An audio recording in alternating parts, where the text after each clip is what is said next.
Hello friends, welcome to Moumita's kitchen. আবারও চলে এসেছি আরেকটি নতুন স্বাদের একদম ঘরোয়া রেসিপি নিয়ে। আজকের রেসিপি মাছের মাথা দিয়ে পুঁই শাক। মাছের মাথা দিয়ে পুঁই শাক বানালে সত্যি খেতে খুব ভালো লাগে। মাছের মাথা বলো আর মাছের তেল বলো, দুটো জিনিস দিয়েই পুঁই শাক রান্না করলে না খেতে খুব ভালো লাগে। তো চলো আজকের আমি রেসিপিটা কিভাবে বানাচ্ছি সেটাই তোমাদের সাথে শেয়ার করলাম। মাছের মাথা দিয়ে পুঁই শাক বানানোর জন্য যেটা লাগছে, প্রথমেই নিয়ে নিয়েছি পুঁই শাক। পুঁই শাকটাকে আমি ডাঁটা সহ কিন্তু নিয়েছি। ডাঁটাগুলো 1 হাত করে লম্বা ছিল, 3টে ডাঁটা আমি নিয়েছি। পুঁই শাকটা কিন্তু খুবই নরম ছিল। আর নিয়েছি কুমড়ো আর আলু। কুমড়ো নিয়েছি 1 বাটি, সেটাকে কেটে রেখেছিলাম। আলুটা নিয়েছি 1/2 বাটি, সেটাও কেটে রেখেছি। নেক্সট যেটা নিয়েছি সেটা হলো মাছের মাথা। মাছের মাথা একটাই নিয়েছি, 2 টুকরো করে রেখেছি, তার ফলে মাছের মাথাটা খুব ভালোভাবে ভাজা যাবে। আর নিয়েছি কাঁচা লঙ্কা। কাঁচা লঙ্কাটা অবশ্যই কিন্তু ঝাল স্বাদ মতো নিও, যে যেরকম ঝাল খায় ঠিক সেরকমই নেবে। আর নিয়েছি একটা বড় সাইজের গোটা পেঁয়াজ। পেঁয়াজটাকে কুচি করে রেখেছি। আর নিয়েছি ফোড়নের জন্য আদা, শুকনো লঙ্কা, তেজপাতা। ব্যাস এইটুকুই লাগছে, আর কিছু নয়। এবার রেগুলার যে মশলাগুলো ইউজ করি সেগুলোই করব রান্নাতে।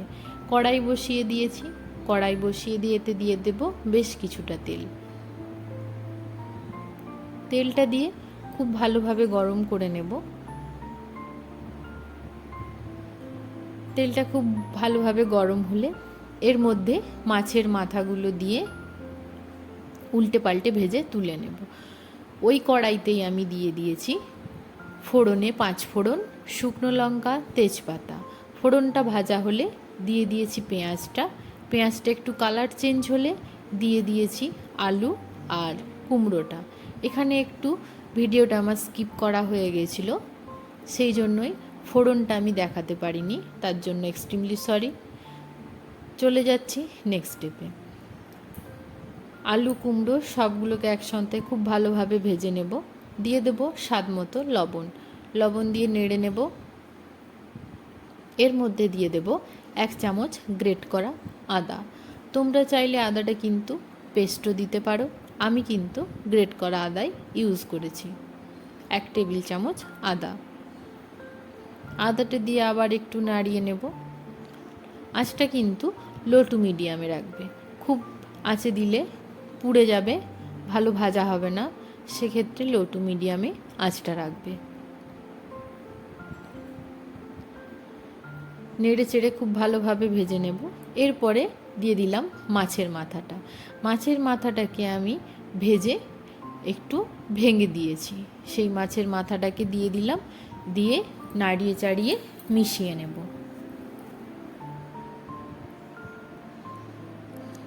এরপরে এর মধ্যে অ্যাড করতে থাকবো রেগুলার মশলা যেগুলো রান্নায় ইউজ হয়।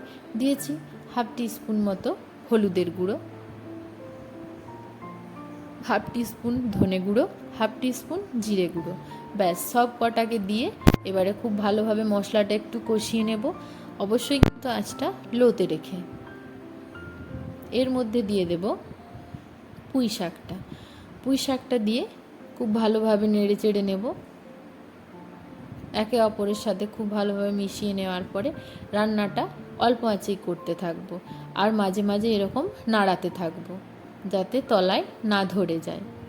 এটা দেখবে জল ছাড়াই কিন্তু আস্তে আস্তে কমে আসবে, কারণ কুমড়ো আর পুঁই শাকের যে জলটা সেটাতেই রান্নাটা হয়ে যাবে। রান্নাটা লোতেই করবে। আমি এক্সট্রা করে কিন্তু রান্নায় জল কোনোভাবে ইউজ করিনি, লোতেই করেছি, তাই রান্নাটা খুব ভালোভাবেই আমার হয়ে গেছে।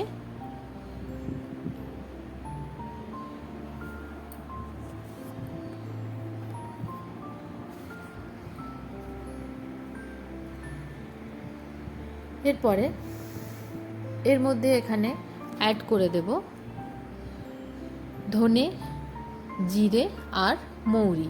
এটা আমি সাধারণত যে কোনো চচ্চড়ি বলো বা কোনো সবজি রান্নাতেই আমি গুঁড়ো মশলাটা ইউজ করে থাকি। মৌরি, ধনে, জিরে শুকনো খোলায় নেড়ে তারপরে এটাকে গুঁড়ো করে আমি রান্নার শেষে এটা ইউজ করি। এর ফলে রান্নার কিন্তু গন্ধটা খুব ভালো আসে।